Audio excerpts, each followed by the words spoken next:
உபத்திரவங்கள் ஒரு மனுஷனானால் வந்து கொண்டு தான் இருக்கும்.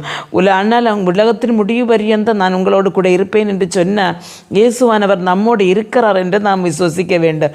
நம்முடைய வேதனையிலும் நம்முடைய கஷ்டத்திலும் நம்முடைய துன்பத்திலும் நோயிலும் அவர் இருக்கிறார் என்று நாம் விசுவசிக்க வேண்டும். ஆண்டவர் என்ன சொல்லுகிறார்? என்ன, நான் உலகத்தை ஜெயித்தேன், அதனால் தைரியப்படுங்க. அப்போ இயேசுவை விசுவசித்து இயேசுவோடு கூட நம்முடைய துன்ப நாட்களை நாம் கடத்தி விடும் பொழுது நமக்கு சூரியன் அஸ்தமிக்காத நாட்டில், சந்திரன் இருண்டு போகாத நாட்டில், கர்த்தருடைய மகிமையின் ராஜ்யத்திலே நமக்கு சந்தோஷமாய் அங்கே பிரவேசிக்க முடியும்.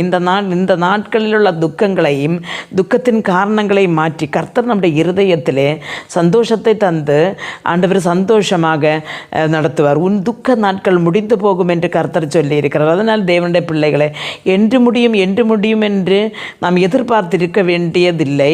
கர்த்தர் தன்னுடைய நேரத்திலே கண்டிப்பாக நம்முடைய துக்க நாட்களை மாற்றி